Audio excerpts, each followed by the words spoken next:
For me, 28 years later, The Bone Temple manages to transcend the typical survivor horror trope for a middle bridge film by presenting a world not just ravaged by a virus, but fundamentally reshaped by competing ideologies of faith and science. Through the parallel journeys of Dr. Ian Kelson and the deranged cult leader Sir Lord Jimmy Crystal, whom personality is akin to the real-world monster Jimmy Savile, the story dissects the terrifying fragility of sanity and the corrupting nature of dogma. It posits that in the absence of civilization, humanity does not simply revert to savagery, it instead constructs new, often more monstrous systems of belief to justify its existence, blurring the very lines between monster and man. What's going on, everybody, and welcome back to my channel. About 7 months ago, I did a full deep dive breakdown into 28 years later, and today we are diving deep into the next chapter of the absolute chaos and philosophical horrors of 28 years later, The Bone Temple. As I expressed in the video back in June, admittedly I was nervous about Nia DaCosta taking the helm as director from Danny Boyle, but after seeing this new film, I was happy to be wrong. This wasn't just a copy and paste of the last chapter, which I loved. Instead, this was a brutal war between science and faith, sanity and madness. Now, I've already released a review of the film that goes over my thoughts of the movie and its incredible performances, but in this breakdown, we'll be talking about the key characters and their motivations, and in doing so, I'll be recapping the key plot points and discussing some of the deeper meanings behind the violence. And most importantly, we'll be talking about that shocking ending and what it can mean for the next chapter. But first, I want to hear from you all in the comments below. What were some of your biggest takeaways, your deeper meanings from the film and its ending, and what do you all hope to see next? With that said, let's all grab our blowguns and morphine darts because this is the complete story of Bone Temple, full spoilers ahead. First, let's set the stage. The story picks up shortly after the events of the previous film, where after Spike said goodbye to his mother, he decided to leave the Holy Island and venture out into the post-apocalyptic nightmare of the world, but he was quickly introduced to a terrifying cult led by Sir Lord Jimmy Crystal.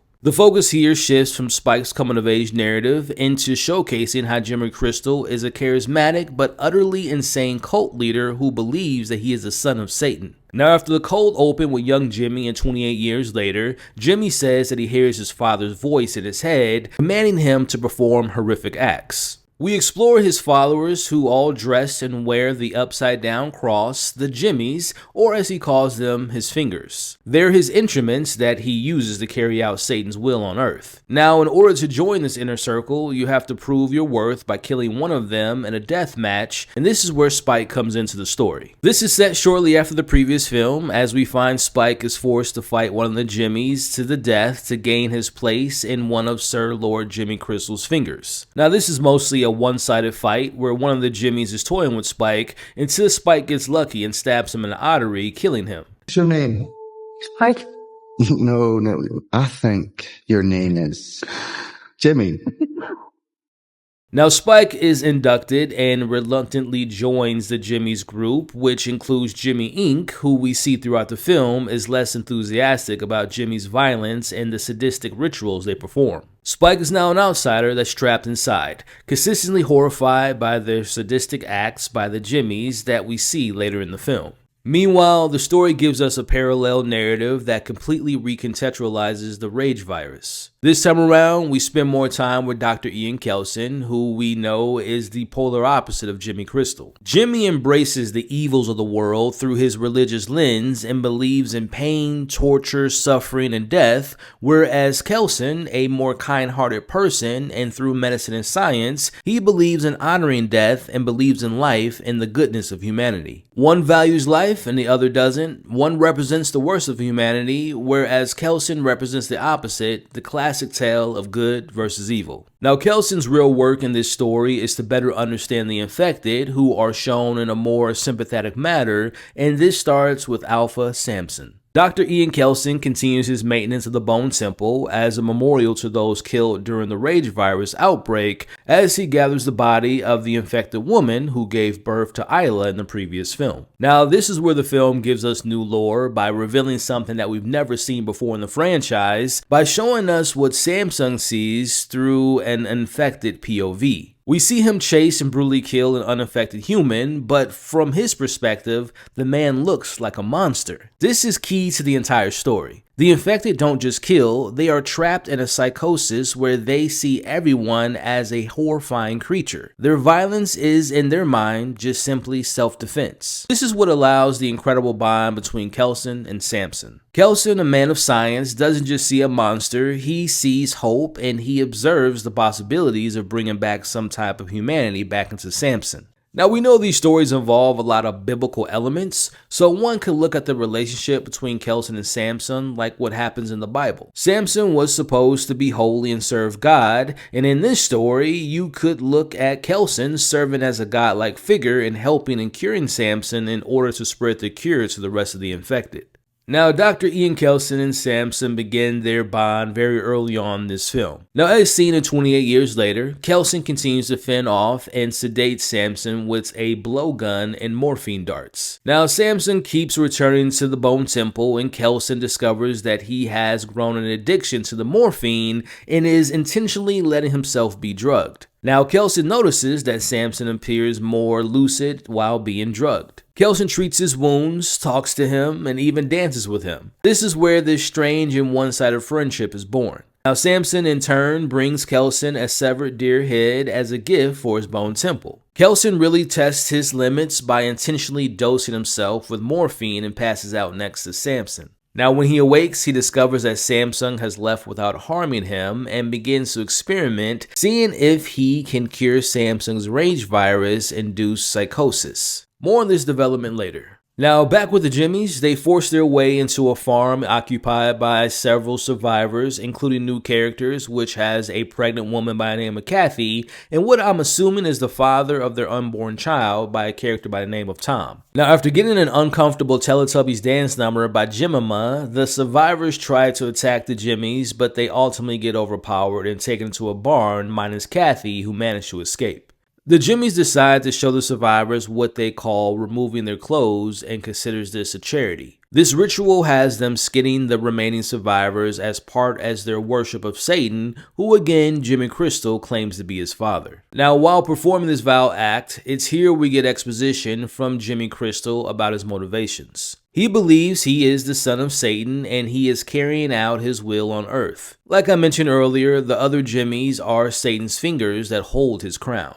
Now, while this is happening, Jimmy inkers away and discovers the Bone Temple, and after witnessing Kelson covered in red and dancing with Samson, she believes that Kelson is Satan himself. Now, back at the barn, Spike is disgusted and vomits outside. Jimmy Ink returns, and we see again that she's less enthusiastic about the violence, but she knows this is the only way to survive. Spike believes there's more to the world, but Jimmy Ink tells him there's nothing else out there, which highlights the bleakness and what she's experienced so far. Now, if I'm being honest, I would have loved to have explored the Jimmys more in regards to how each one of them, or at least how Jimmy Ink came to join the cult. To me, this cult reminded me so much of the classic film Clockwork Orange, and I just wanted to learn more about this cult. Who was the first member to join? Who was the member that killed the most victims? Who did Jimmy Crystal care about more? These little details to me would have been interesting to explore more.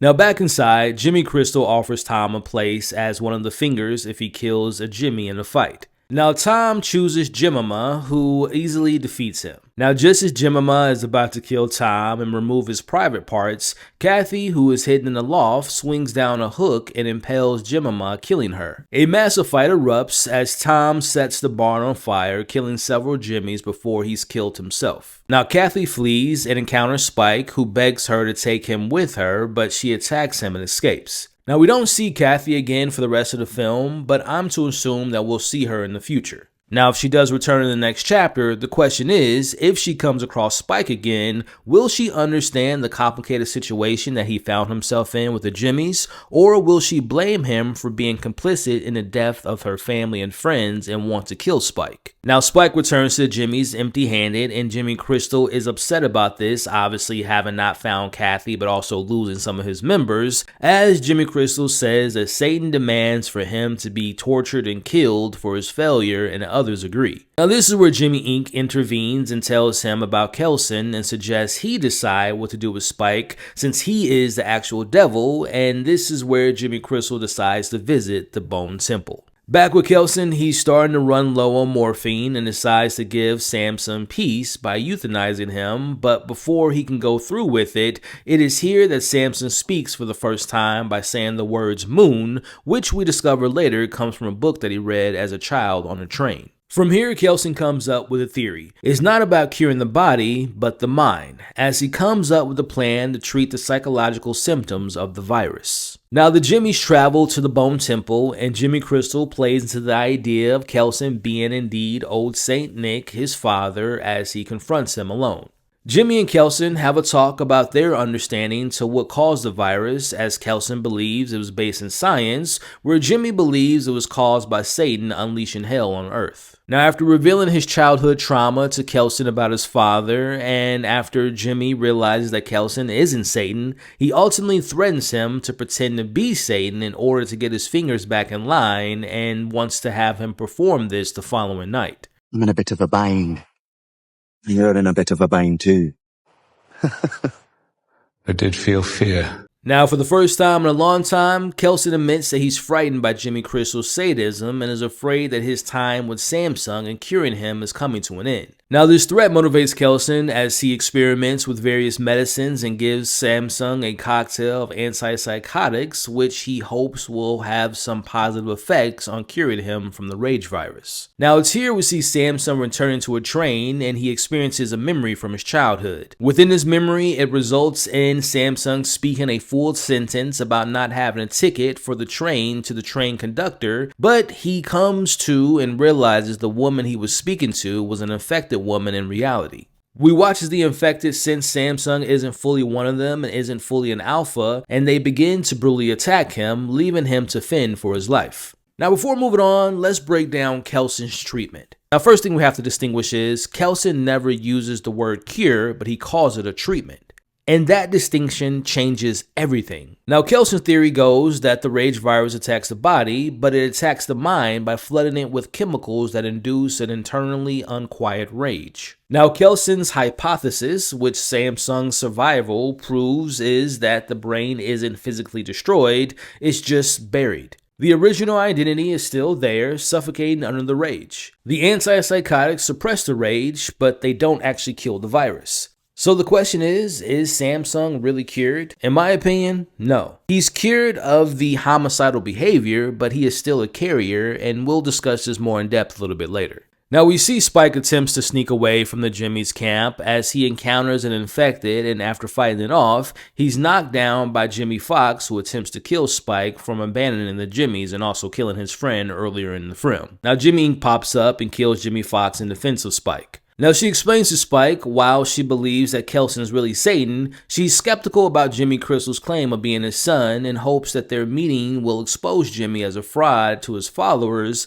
as we watch them return to the camp and make up a lie about what happened to Jimmy Fox. Now, that night, the Jimmys arrive to the Bone Temple. Kelson, now fully aware of the danger, drugs them with a hallucinogenic substance. What follows next is one of the most insane and entertaining sequences of this entire franchise, as Kelson performs a lip-sync rendition of Iron Maiden's The Number of the Beast. Now, initially, Kelson plays along with Jimmy Crystal to get the fingers back under his control, but after Jimmy Crystal says that they'll continue to murder and grow his cult into an army, but then he realizes that Spike is with them. This is where Kelson changes the script. He declares that, like God sacrificed his son, Satan now demands the sacrifice of his son, Jimmy Crystal, as he orders the Jimmys to crucify him. Now, in the chaos, a drugged and confused Jimmy Crystal fatally stabs Kelson. Now, in retaliation, Jimmy Inc. kills the remaining Jimmys as Spike seizes the moment and stabs Jimmy Crystal. Now, with Jimmy down, we see Jimmy Inc. decides to carry out Kelson's final order as she crucifies Jimmy Crystal upside down on a cross. We watch as the pair leave and Jimmy Inc. introduces herself to Spike as Kelly. Samsung returns to the Bone Temple to find his friend, his savior, dying. Samsung thanks Kelson for treating him before Kelson ultimately dies. Samsung, now more lucid than ever, cradles Kelson's body and carries him away. It's a heartbreaking moment because the one person who treated him with decency is now gone. Now, Jimmy witnesses this and envisions Samsung as Satan while crying for his mother and father. It's here we get our final shot where we see a broken Jimmy crucified and weeping as he looks up. He sees a figure approaching. To him, it appears to be a monstrous, demonic version of Samsung, who begins to attack him as the screen cuts to black. Now, it's unclear if that was Samsung who returned and attacked Jimmy and presumably killing him, or it could have been a random infected that attacked Jimmy and killed him as well. Now, that aside, we are to assume that Jimmy just died. But we technically don't see it happening, which leaves me to wonder if that is the last time we've seen Jimmy Crystal. Whether that's him being affected or the possibility of him becoming an alpha in the next chapter. Now back to our discussion about Samsung and him being fully cured. While he speaks and seems to be back to some form of normalcy, the treatment still requires maintenance. I would imagine it'll need a steady supply, but Kelson is dead, which means in return that the supply is cut off. Now, Samsung could be a savior and the answer to the ultimate cure for the rest of the infected, but does he have an expiring expiration date with the medication when it wears off? If and when the chemicals will flood back, the rage will return and whoever comes across him will be in danger. Kelson proved the cure was possible, but he also proved that without him, it is maybe unsustainable. Samsung might be the only sane infected in history, but with Kelson gone, he's just a bomb waiting to go off. This is something I'm really excited to see them explore in the next chapter. Now, as we come to the end of the film, we get one of the most shocking moments of the movie, and that is the return of Jim, who is homeschooling his daughter by the name of Sam. Now, we're led to believe that Selena is the mother, but we don't know if Selena is still alive and or if Hannah is still alive as well. Now, they hear noises outside and they witness Kelly and Spike fleeing a herd of infected. In a Heartbeat begins to play, which is one of my favorite scores in cinematic history, as Jim's daughter asks if he's going to rescue them, which we see Jim replies, of course, as the credits roll. I love that moment because if I'm being honest, I remember that they said that Jim would appear in the last moments of the second chapter, but I totally forgot it because I was so swept up into the story. So I absolutely love the return of the character, and I'm so excited to see what they do with him in the next chapter. Again, I viewed this film as an allegory for the battle between faith and science. Kelson represents reason, observation, and the belief that even the most broken mind can be understood and treated. Meanwhile, Jimmy Crystal represented blind faith, dogma, and the justification of atrocity through belief. In the end, both ideologies led to destruction, but Kelson's compassion leaves a lasting impression on Samsung and potentially the world, while Jimmy's cruelty left death and suffering. Now, as far as the next chapter, this is everything we know so far. As we know, this film was announced as part of a planned trilogy, with Garland serving as a screenwriter for all three movies. In July of 2025, Danny Boyle confirmed that he would love to direct the final film of the trilogy. Now, back in September, Cillian Murphy said that the third movie would only be produced if the audience goes see the second film. Now, just a few weeks ago in December, it was announced that Sony was officially moving forward with the third film following the early response to Bone Temple, with Cillian Murphy in talks to reprise his role as Jim, and Garland confirmed to write the movie as well. Now, at the time of this recording, there has been no release date yet, but I would imagine that we won't have to wait another 23 years between films like we did before. Now, as far as the third chapter and the fifth film in the franchise overall, I would imagine that we're going to spend more time with Jim and his daughter Sam. We'll learn more about what happened to Selena and Hannah, and Spike and Kelly will maybe take them to the Holy Island. Meanwhile, we still know that Jamie doesn't know what happened to Isla and is looking for Spike. We also know that there's a baby Isla whose parents were both infected and may be used for a cure. Speaking of a cure, we know her father Samsung will be probably very important to their mission. But besides the threats of the infected, what human threat will be presented in this next chapter? Again, I feel the fate of Jimmy Crystal is left open.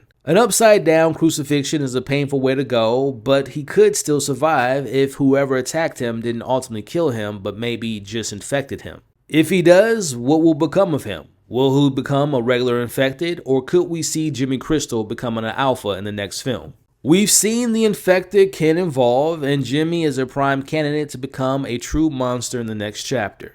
Now, if you think I'm crazy about thinking Jimmy Crystal may be alive, listen to this clip from a recent interview with Jack O'Connell talking about the third 28 Years Later film via the Capital FM podcast. Confirmed. Oh, great. Yeah, and it's good to go.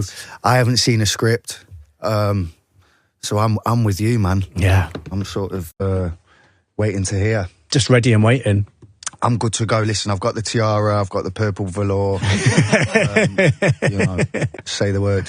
But assuming that this was the last of Sir Lord Jimmy Crystal, what legacy did the character leave behind for this franchise? Jimmy to me is and was a psychologically damaged man-child. This is the core of the character, the one note that rings true above all his religious beliefs and the talk of being Satan's heir. This isn't just a man with a complex ideology. This is a person whom emotional and psychological growth was arrested, and the apocalypse just gave him the power and the justification to act on his most primal and violent impulses. We get that he hears voices and he has a savior complex, but I did wish that there was more time to explore his why. Now, of course, the film implied that he had a psychotic illness, and maybe that's enough. But when you compare him to a character like Kelson, who had his own reasons for his bone temple, Jimmy's motivation to me felt a bit underwhelming. Is hearing Satan's voice the complete answer?